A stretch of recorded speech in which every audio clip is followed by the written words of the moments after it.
안녕하십니까, 혜원입니다. 혜원의 논어 현대적 응용하기. 오늘은 위정편 15번째 문장이네요.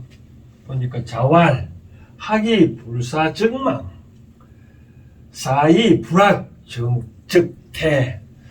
어제까지는 우리가 군자는 어떻다. 우리가 이제 논의 기본 이 맥락이 기본적으로 이제 효와에 관계되는 애고, 아직 인에 대해서는 안 나오는데, 이제 군자는 뭐 어떻다 이런 거에 대해서 이제 위정편에 그렇게 이제 기술된 걸 어제까지 설명했고, 위정편이 이제 정치를 하다에 관계되는 라고 생각하면 좀 잘못된 것 같고, 지난번에 말씀드린 대로 공자의 어록을 쭉 말하는 중에 잘랐어. 첫머리 글자를 따서 하기편, 위정편 이러는데, 오늘은 이 내용을 보니까 결국 공자의 말씀은 항상 배우라고 하잖아요. 그렇죠? 배우는데 어떻게 공부할 것인가, 그에 대해서 설명을 해놓네요. 먼저 해석을 해야 되는 자활, 공자께서 말씀하셨다. 학, 딱 알죠? 이제 학 배우되, 이거는 지난번에 말씀드린 대로 and 배우되 불사. 오늘 단어는 다 쉽네요. 그렇죠? 배우되 불사, 생각하지 아니하면 즉 망한다. 망한다. 그리고 그러면 또 비슷한데요. 사이, 생각을 하되 불학, 배우지 아니하면 즉 위태롭다. 그런 뜻이네요. 아주 단순한 문장인데, 여기서도 이제 하고 싶은 얘기가 참 많이 있는데, 그 중에 몇 가지만 우선 말씀을 드린다면, 이 말 뜻은 배우기는 배우되 생각하자면 이 망자를 보면 산문이 이런 뜻이잖아요. 건물망자잖아요. 그렇죠? 그러니 망할 망자인데, 이 망자가 우리가 이 건물망자잖아요. 그렇죠? 중국말로는 망을 우리가 인터넷을 망을 합니다. 걔네들은 이 영어를 걔네들의 식으로 여러 가지로 표현을 하는데, 걔네들은 인터넷을 망이라 하는데, 건물처럼 되어 있다. 그죠? 우리 인터넷은. 그런데 왜 이 망자는 있는 거 보면, 왜 이 망한다는 뜻이 따지고 보면 어떤 뜻이냐면 없다는 뜻이거든요. 왜 없느냐? 쉽게 말해서 이제 고기가 건물에 걸려면 이제 결국 주인이 이 건물이 주인 속으로 갖고 가잖아요. 그만 자신의 존재는 없다. 그런 뜻이잖아요. 그래서 이제 이걸 해석을 대비해 보면, 배우되 생각하자면 즉 얻은 것이 없다. 우리가 이렇게 생각하면 되겠죠. 우리가 학교 다닐 때 복습과 예습을 잘하는 거잖아요. 저도 애들한테 공부할 때 미리 학교 가기 전에 오늘 뭐를 배울 것인가 예습들 하고, 그리고 막상 배워왔으면 복습을 해라. 꼭 복습을 해라. 근데 복습을 하지 아니하면 우리가 그렇잖아요. 자기가 시키면서 귀에 쫙 듣고 보고 그걸 내 것으로 만드는 것이 바로 사거든요. 여기서 내 것으로 만드는 방법을 그걸 안 하는 것이죠. 불사 안 하면 내 것이 얻을 수 없겠죠. 그렇죠?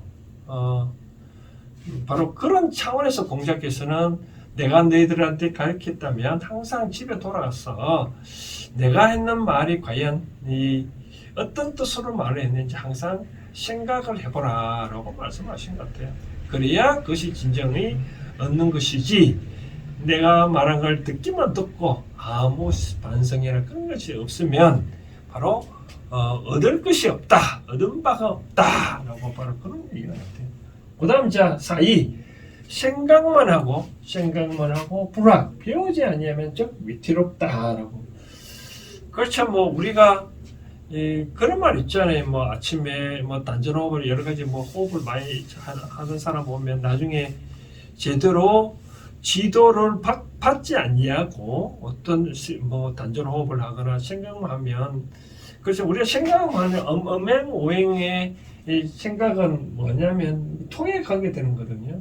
그래서 생각만 하면 이제 신경성 위장병 와요 오거든요. 그래서 근데 우리가 바로 이런 내용, 근데 생각만 하고 배우지 아니한다는 뜻은 우리 쉽게 말해서 아까 말했잖아요. 배운 것을 복습을 해야 되는데 복습하지 않으면 얻은 바가 없다는 거죠. 그렇죠? 그러면 내가 배운 것도 없는데 자꾸 복습할 수 있나요? 그렇죠? 배운 바도 없는데 복습할 수 있는데 제가 아까 이 사를 복습이라는 업무를 한다면 뭐 내가 배운 바도 없는데 이것을 계속 뭐 생각만 해서 되겠냐는 거죠. 그러면 위태롭다는 거죠. 그렇죠? 위태롭다는 말은 잘못 어떤 길에 접어든다라고 바로 그런 거죠.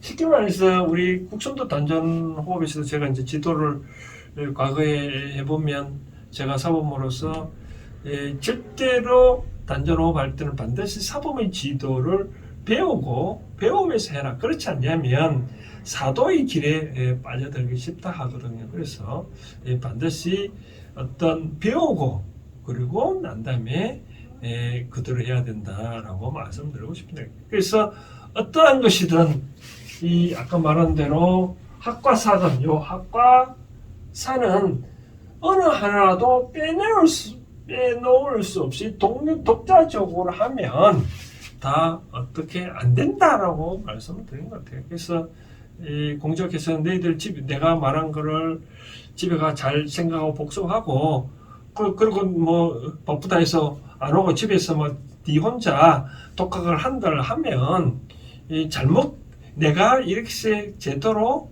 올바른지 아닌지를 잘 모른다는 거죠. 그렇죠? 반드시 스승의 지도를 배워라. 그런 뜻으로 얘기한 것 같아요. 그러면 이거를 이제 이 현대적으로 어떻게 볼 것인가 맞섰을 때 바로 그런 것 같아요. 뭐 우리가 뭐 어려운 점이 있었다. 그럼 요즘 우리가 네이버에 많이 찾아보잖아요. 그렇죠? 찾아보고 근데 뭐 이렇게 기재를 해놨는데 뭐 예를 들어서 뭐 아까 말한 대로 뭐 위장병이 났다. 그러면 뭐 무슨 뭐 약을 먹어라. 그러면 그냥 약을 덜 먹는다. 그렇죠? 그런 것을 바로 인터넷에 찾아보고 한다는 것은 이제 배우는 거죠. 배우는 걸. 근데 그냥 먹으면 어떡하냐면 불사가 되는 거죠. 생각지도 안 하고 남 시킨 대로 막 그냥 약 먹는다는 거죠. 그러면 그것이 바로 불적 망한다. 얻은 바가 없다. 오히려 배탈이 더 날 수 있다고 하죠. 과연 이 약이 무슨 약인지 좀 생각해 보라는 거죠. 그렇죠? 모든 약에는 다 부작용이 있잖아요. 그렇죠? 부작용도 있기 때문에 어떤 사람에게는 좋은 약일 수도 있지만 어떤 이 약은 뭐 나쁠 수도 있기 때문에 반드시 한 번쯤 내 몸하고도 맞는지 생각을 해보고 그래 먹으라는 뜻이죠. 그렇죠? 바로 그러면서 우리가 어떤 문제에 다쳤을 때 누구한테 물어보고 등등 했었을 때 그냥 그대로 믿지 말고 한 번쯤 생각을 해보고 따르라라고 그렇게 해석을 하면 하기불사 즉 망해석이 쉽게 올 것 같고 무단자 사이불학 즉 테라라는 말은 이제 일상생활에서 봤을 때 뭐 아프다 그러면 뭘까 그냥 뭐 굶을까 지멋대로 한다는 거죠. 사이라는 말은 지멋대로 하는데 근데 이것은 뭐 이 과거에 누가 뭐 무슨 약 시키면서 뭐 먹으면 된다는데 지 생각만 빠가지고 그 약을 먹는다는 거죠. 근데 시대가 변하면 약도 변할 수도 있잖아요. 그 같은 경우에는 반드시 배우고 지금 이때만 검색도 한번 해보고 진짜 그 약이 뭐 예를 들어서 배가 아프면 뭐 우유를 먹으면 낫는지 뭐 뭐 좋은 예가 아닌가요? 예를 들어서 이런 경우가 있겠죠. 잠이 안 올 때는 딱 미지근한 우유를 먹어라 라고 해서 만약에 그런 걸 만약에 과거에 만약에 배운 게 있다고 했는데 근데 과연 자기가 그런 생각 들은 거죠. 그렇죠? 그래 내가 먹어볼까? 근데 이것을 제대로 인터넷에 한번 찾아보기도 하고 인터넷에서 찾아보는 게 아까 말한 데 하기라는 찾아보고 이제 비교를 해본다는 거지.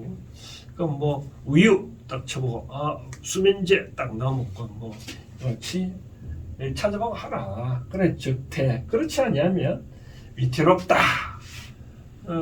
그렇죠. 그렇죠. 뭐 자다가 자기 전에 우유 먹으면 저도 뭐 잠 안 오면 우유를 미적으로 먹으면 잔다는 잠이 온다는데 사실은 위에 부담감이 있죠. 이제 자기 전에 뭐든지 안 먹는 게 좋고 꼭 먹어야 된다면 이 미호수 한 잔 먹고 자는 게 제일 편하겠죠. 그렇죠? 이와 같이 일상생활에서도 반드시 무슨 일이 있었을 때는 학과 살을 동시에 겸비를 해야 된다. 막연히 자기 생각만 갖고 일을 처리하지 말고 바로 어떤 찾아보고 아니면 바로 옆에 사람한테 이제 물어봐도 되는 거죠. 물어보는 것도 바로 학일 수도 있습니다. 그래서 본인 생각만 하지 말고 반드시 또 물어보고 또 물어봤다고 하더라도 반드시 생각을 해야 되는 거죠. 그래서 저는 이제 여기에 대해서 이제 두 가지를 말씀을 드리고 싶은 사항인데 첫 번째는 이제 말씀을 드리고 싶은 것은 내가 어떤 사람의 어떤 어려움에 당했었을 때 특히 우리 무당도 찾아간다 그런 많이 하잖아요. 누가 스승을 찾아간다, 스님을 찾아간다, 목사를 찾아간다 했을 때 내가 물어본다 이거죠. 물어보는 거는 바로 학위를 할 수 있는데 이 한 건 난 다음에 자기 생각하고 아무것도 맞지를 않냐한다. 이제 사이 단계 들어가는 거죠. 그렇죠? 마치 자기하고 맞지 않냐면 그 절대 실천을 옮기면 안 됩니다. 그래서 옮기면 반드시 어떤 일이 잘못 꼬일 수 있습니다. 내가 해보고 어떤 몇 번, 서너 번 들어보고, 서너 번 물어보고, 또 이 사람 저 사람 네이버에 또 여러 가지 찾아보고, 자꾸 네이버만 얘기하나요? 다음 사이트에도 물어보고, 또 구글 사이트에도 또 한번 검색해서 찾아보고, 그래가지고 내 이념, 나의 신념이 내가 이해되면 행동을 옮기라고 저는 말씀드리고 싶거든요. 이해되면. 그러면 아무 해가 없고 신도 탓할 수 없다는 거예요. 인간은 이 대자연에서 신과 사람과 따졌을 때 이 사람의 의지가 투철하면 신도 달려들 수 없거든요. 그러잖아요. 우스갯소리로 이 술 먹은 사람은 귀신도 안 무섭다잖아요. 그래서 귀신도 술 먹은 사람은 갈지는 않냐거든요. 근데 왜 그러냐? 술 먹은 사람 지 의지가 탄탄하잖아요. 그렇죠? 그처럼 어떤 일을 하더라도 생각을 해서 자기 믿음에 어떤 자기 이념에 어떤 부합되면 행동을 옮기고 그렇지 않으면 행동에 옮기지 하지 말라라고 말씀드리고 싶네요.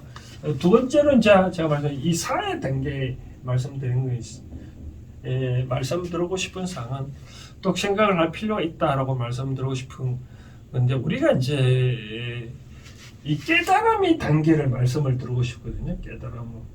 깨달음은 원래 보면 우리 깨달음 두 가지 다루로 나는 구성됐다 보거든요. 깨다와 그다음 닫다의 의미로 되거든. 다 깨다와 닫다란 뭐냐면 원래 상태로 돌아간다는 거지. 깨달음은 술을 정신이 몽롱하다가 깨면 이제 밝은 정신에 도잖아요, 그렇죠? 그런 의미고 닫다는 바로 이 책상 서랍이 열려 있으면 어떻게 되세요? 원래 상태는 닫힌 상태잖아요, 그렇죠? 그러니까 원래 상태로 돌아간다. 원래의 진리를 찾아간다. 바로 그런데 이런 관계도 반드시 생각의 단계가 필요하다라고 말씀드리고 싶은 거죠. 우리가 어떤 누가 진리를 내가 이렇게 회원 방송, 회원 생각 유튜브에서 이렇게 말을 한다 하더라도 이해된 거하고 실제적으로 그것이 깨달은 거하고는 좀 다르거든요. 예를 들어서 제가 언젠가 유튜브에서 저희 깨달음은 바로 인간이 행복하려면 각자 개성을 다 존중하고 그 존중하는 것이 내가 내재화되는 것이 진정이 행복이다 말씀을 드렸다시피 바로 그렇게 하려면 크게 네 단계가 필요하다는 거죠. 이제 첫 번째는 뭐냐면 이제 믿음의 단계가 있어야 된다 그죠? 믿음의 단계. 이제 어떤 해운 방송이 진리의 말씀이라고 일상생활도 하잖아요. 금요일 날 Wisdom of Life 생활의 지혜, 생활도를 얘기하는데 그거에 대해서 어떤 뭐 좋은 말씀이다 하고 일단 믿어야 되겠죠, 그렇죠? 그러고 난 다음에 두 번째는 이제 이제 이해의 단계가 와야 되겠죠, 이해.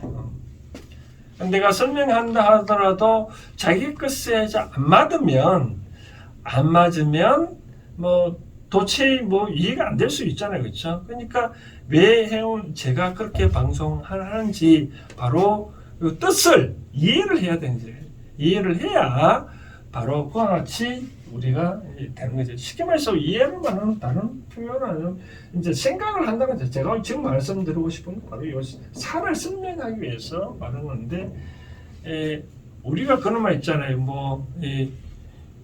물이 요즘 수소가 유행인데, 물은 원자 분자 구조를 보면 H2O로 되잖아요. 그죠? 그런데 H2와 O가 결합되면 물이 된다는 것을 생각하고 요거 받아들인 게 바로 이해의 단계거든요. 그 다음 단계가 뭐냐면 이제 행으로 가는 행. 이 실천을 일단 해보는 거죠. 실제로 산소와 물을 결합시켜 보는 거. 또 회원 방송처럼 그런 말 있잖아요. 내가 언젠가나 내 자신이 화를 내는 것은 상대가 탓이 아니라 내 밥그릇이 작기 때문에, 내 밥그릇이 다 크면 상대를 다 담을 수 있기 때문에 그런 날 화를 안 난다고 말씀했잖아요. 그죠? 그렇지만 실제로 내가 상대가 욕을 하더라도 내가 화를 안 내는지 스스로 한번 체험을 해보는 거죠. 이게 바로 행위예요. 그 다음 네 번째 이 정덕의 단계라고 그러면, 이 정덕의 단계가 바로 깨달은 생각은, 그러니까 이와 같이 나를 실천에 옮겨보고 행동을 옮겨보니까 문득 내 것이 되는, 시간이 정덕은 이 체화라는 거든. 체화 내 것으로 만드는 것이 그걸 체화라는데, 이 단계가 이제 깨달음데, 그럼 우리가 이해하고 이 정덕의 단계는 다른데, 불교에서는 이제 우리가 수행을 할 때 바로 이 신해